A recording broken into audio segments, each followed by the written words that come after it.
Como é que é a questão do câncer de pele aqui no país? A incidência está entre os tipos de câncer que mais aparecem na população, doutor? Pois é, Carla. O câncer de pele é o câncer de maior incidência, tanto no sexo masculino quanto feminino. Ele fica à frente do de próstata, ainda em número de incidência do homem, e à frente do de mama na mulher. A grande vantagem é que a maioria desses tumores, essas neoplasias cutâneas, elas não são tão agressivas quanto a de próstata e a de mama. Porém, existem algumas variantes clínicas que podem dar metástase e levar até o óbito.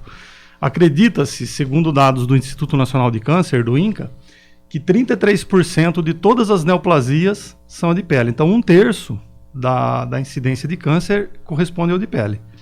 Existem sinais que o paciente pode perceber que é hora de procurar um dermatologista, procurar um atendimento médico? A gente fala uma regrinha bem clara e simples, que é a regrinha do ABCD, né? Então, A, de assimetria, se uma lesão na pele é simétrica ou assimétrica, você divide ela em 4 quadrantes. Se ela apresentar uma certa assimetria, ela ganha um ponto negativo, vamos dizer assim, sugestivo de uma possível investigação. Se ela apresenta borda regular ou irregular, a coloração da lesão, então mais de 2 cores dentro da mesma pinta é um sinal de preocupação. O diâmetro dela, né, lesões acima de 6 milímetros, acende já um alerta. E a evolução, se ela sangra, tem coceira, mudou o aspecto, tudo isso é importante. A pessoa tem uma pinta desde que nasceu e ela começa a mudar na sua aparência, no seu formato. É o momento de procurar. É um momento de procurar. Principalmente aquelas pessoas que nós chamamos de fototipo mais baixo ou de pele mais clara. São as pessoas que têm uma incidência maior de neoplasia de pele. Ela aparece com mais frequência, então quem tem a pele mais clarinha. Principalmente pessoas de olhos azuis, verde, a pessoa loirinha, são as pessoas que têm uma predisposição maior. Não que não acometa as pessoas de pele mais escura e o negro, entretanto, sabe-se que é bem mais raro a incidência nesse tipo de pessoa. Pode aparecer cedo nas crianças, nos adolescentes? Pode, não é muito comum, né? O câncer de pele, geralmente, né, principalmente as formas epiteliais, que são a mais comum, por exemplo, o carcinoma basocelular, ele costuma aparecer após os 40 anos de idade. Entretanto, existem sim neoplasias que incidem na criança e no adolescente. Quais são os cuidados que a gente pode tomar no dia a dia para evitar o sol? É o grande vilão dessa questão do câncer de pele? Exatamente. A radiação ultravioleta é o principal fator mutagênico, né, no DNA da pele que leva ao aparecimento e surgimento do câncer de pele. O principal fator de cuidado é evitar a radiação ultravioleta e, quando a fizer, fazer com o uso de protetor solar.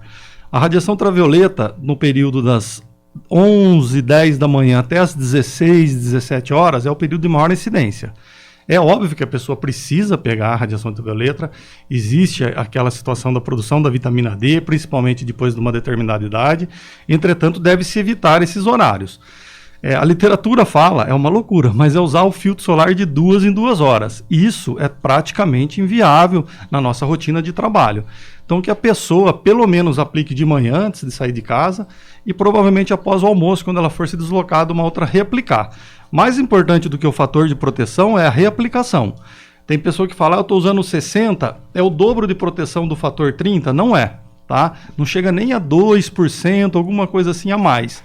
O importante é reaplicar, né? É hábito ainda, principalmente dos homens, dificuldade de você inserir o filtro solar. Teria que ser como um hábito, né? Como você sai de casa, você escova o dente, você aplica o protetor solar. Como é que a gente pode ter segurança, garantia de que aquele produto que eu estou comprando, ele realmente vai proteger a minha pele? Sim. A Anvisa, ela é muito rígida no registro de medicamentos no Brasil, né? Então, todos os protetores solares que estão disponíveis nas redes de farmácia são seguros, tá? Principalmente aqueles que vêm descrito proteção contra a radiação UVA e UVB, tá? A gente orienta no mínimo um fator de proteção 30. Se puder usar um pouquinho mais, tudo bem, mas no mínimo 30, Carla.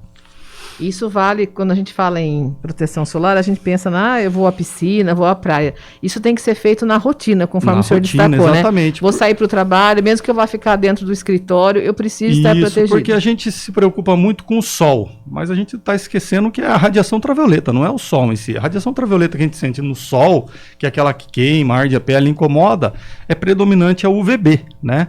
E a UVA, ela está presente, por exemplo, num dia como hoje, chuvoso, nublado, e a gente acaba não se aplicando. Tem muitos pacientes que dizem assim, eu quero, porque é inerente, né? Viver e envelhecer. Não existe uma forma de viver e não envelhecer. E muitos pacientes perguntam qual é algum produto anti-envelhecimento ou que retarde o envelhecimento. A única forma da gente evitar ou retardar, melhor dizendo, é o uso do filtro solar. Não existe outra é isso que vai trazer é isso que vai trazer. Agora, doutor, existem alguns comentários para mim nas redes sociais em relação à iluminação. As lâmpadas, as luminárias, elas trazem risco também? Pode trazer, mas é um risco muito pequeno, tá? O risco maior, eventualmente, é para pessoas que têm alguns distúrbios de pigmentação, de forma inestética, como o melasma, que é aquela mancha que aparece na região bimalar das mulheres, ela pode intensificar um pouquinho.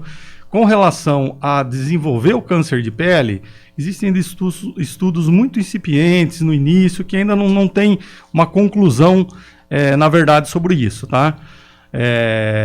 Mas é o que a gente diz, né? Você está no seu ambiente de trabalho, você se desloca de um local para outro e acaba se expondo à radiação ultravioleta e deveria usar o filtro solar. Seria importante também usar. Seria importante. Se eu vou sair de casa, certamente eu vou sair para a rua, então eu já aproveito e já saio protegida, e isso vale para o escritório também. Até porque a UVA, que é aquela que não incomoda, que não arde a pele, ela é de dano cumulativo. Ao longo dos anos, ela vai provocar um envelhecimento cutâneo e é um fator de risco lá na frente, é um câncer de pele também. Trabalhadores, né? A gente sabe que algumas pessoas não têm opção, elas têm que ficar nesse horário aí expostas ao sol.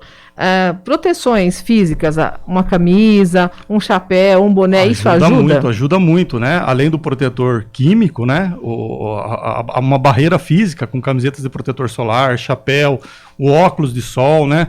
Tudo isso é um fator de proteção muito grande.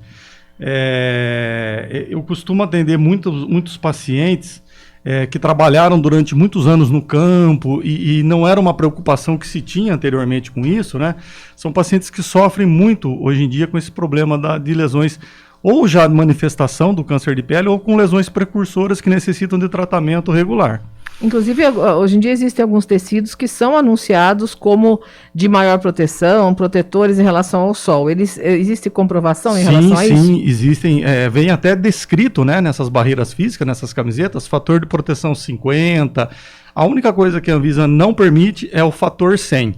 Mesmo alguns protetores solares têm uma barreira, tanto protetor, existe aquele que faz a barreira física e não química, que ele fala que ele protege próximo de 100, o máximo que ela permite registrar é 99, porque nenhum realmente apresenta um fator de segurança de 100. Tem uma pergunta aqui sobre bronzeamento artificial, se existe risco de câncer de pele. Existe muito risco, tá? A Sociedade Brasileira de Dermatologia, ela não orienta, né, as pessoas a fazerem esse tipo de tratamento, esse bronzeamento artificial. Além dele provocar um fotoenvelhecimento precoce da pele, ele pode futuramente sim favorecer o aparecimento do câncer de pele. O senhor falou a respeito dos óculos, né? Os óculos de sol. É preciso ter algum selo de garantia também de que se trata de uma lente adequada? Sim. Se for uma lente plástica, de um outro material, pode trazer mais prejuízo que benefício? Nas óticas, né, é obrigatório. Aquele que apresenta uma proteção contra a radiação UVA e UVB, ele vem especificado lá. Aquele óculos que às vezes é vendido nas ruas, na barraquinha. Fica mais difícil a fiscalização, né? A gente fica com uma dificuldade em falar se aquele produto realmente foi testado, foi homologado, né? É preciso também tomar cuidado em relação a isso. Com certeza. Em relação aos tratamentos, houve uma evolução, é feita a remoção daquela área, a pessoa passa por quimioterapia, como que funciona o tratamento no câncer de pele? Quando a gente fala de tratamento de câncer de pele, a gente tem primeiro que saber a histologia, né, daquela neoplasia. A maior parte do câncer de pele são os de origem epiteliais, que são carcinoma basocelular, carcinoma espinocelular. Ainda bem que eles, apesar de ser agressivo do ponto de vista local, então você tem que remover porque ele destrói o tecido, eles raramente são metastáticos. Já o melanoma, ele tem um risco de incidência de metástase muito alto, então ele leva o paciente a óbito se não tratado precocemente. O tratamento considerado padrão ouro ainda seria a remoção daquela lesão, enviar ao patologista, ver que com margens livres você cura o paciente. Agora existem pacientes que não podem ser submetidos a uma cirurgia, pacientes muito idosos ou que eventualmente estão em estado de imunossupressão grave, fazendo uso de alguma medicação. existem alguns outros tipos de tratamento, não para o melanoma. O melanoma deve sempre ser de remoção cirúrgica e existem também alguns imunobiológicos hoje em dia que podem ser utilizados. Nós temos alguns tipos, você pode fazer uma curetagem, uma cauterização, principalmente se for muito inicial, um vaso celular. Existem quimioterapia de maneira tópica, né, que são em formas de creme, que você pode usar para pacientes que apresentam inúmeras ceratoses actínicas, que pode ser utilizado. Agora, a quimioterapia de maneira sistêmica, ela é utilizada mais para tumores metastáticos, no caso o melanoma, eventualmente uma metástase de um órgão à distância, que pode acontecer. Hoje é alta a porcentagem de cura entre os pacientes? É bem alta se diagnosticado precocemente, né? Porque muitas vezes o paciente fala, não me preocupo muito, porque o risco de dar metástase é muito baixo. Sim, a grande maioria não melanoma, realmente o risco de metástase é muito baixo. Mas dependendo da área que essa neoplasia aparece, por exemplo, face, região perinasal, periocular, periobucal, ele dá uma destruição do tecido que pode levar a uma disfunção do órgão, não só de maneira inestética, mas também de forma funcional, né, daquela região, que é chamada de zona H, né, área de perigo. Existem alguns locais que ele vai crescendo no local e vai destruindo o tecido. O ideal seria, então, sempre fazer, na medida do possível, um acompanhamento com o dermatologista? Sim, o ideal... Para que ele possa observar essas mudanças? Com certeza. Principalmente pessoas de pele muito clara, ela deveria, no mínimo, procurar uma vez ao ano um especialista para fazer esse segmento. Aqueles pacientes que já têm antecedentes na família ou já apresentou alguma lesão, já removeu, ele vai precisar de um segmento mais rígido, né? Mas pelo menos uma vez, uma pessoa que nunca foi um dermatologista para passar, fazer uma avaliação completa, né? É até engraçado, às vezes ele vai para uma queixa no dedo, na mão, você fala, tira a roupa, eu tenho que olhar você todo. E você às vezes acaba encontrando algo no dorso, local que ele não se vê e não se examina. Não consegue acompanhar, exatamente, né, se houve uma mudança ou não. Pois é. Por isso que é importante a ida ao médico. Importante. O senhor trabalha na rede pública. Existe essa disponibilidade de atendimento dermatológico? Sim, também? Na rede pública, tanto na rede municipal, que é o Centro de Especialidades de Apoio Diagnóstico no município, quanto na rede estadual, no Ambulatório Médico de Especialidades, tem uma cobertura ampla de dermatologia. Então a população tem acesso a esse especialista e ela consegue, na maioria das vezes, realizar quase que todo o tratamento, quando possível, na cidade. Raros são os casos que ela tem que migrar para algum polo maior da nossa região.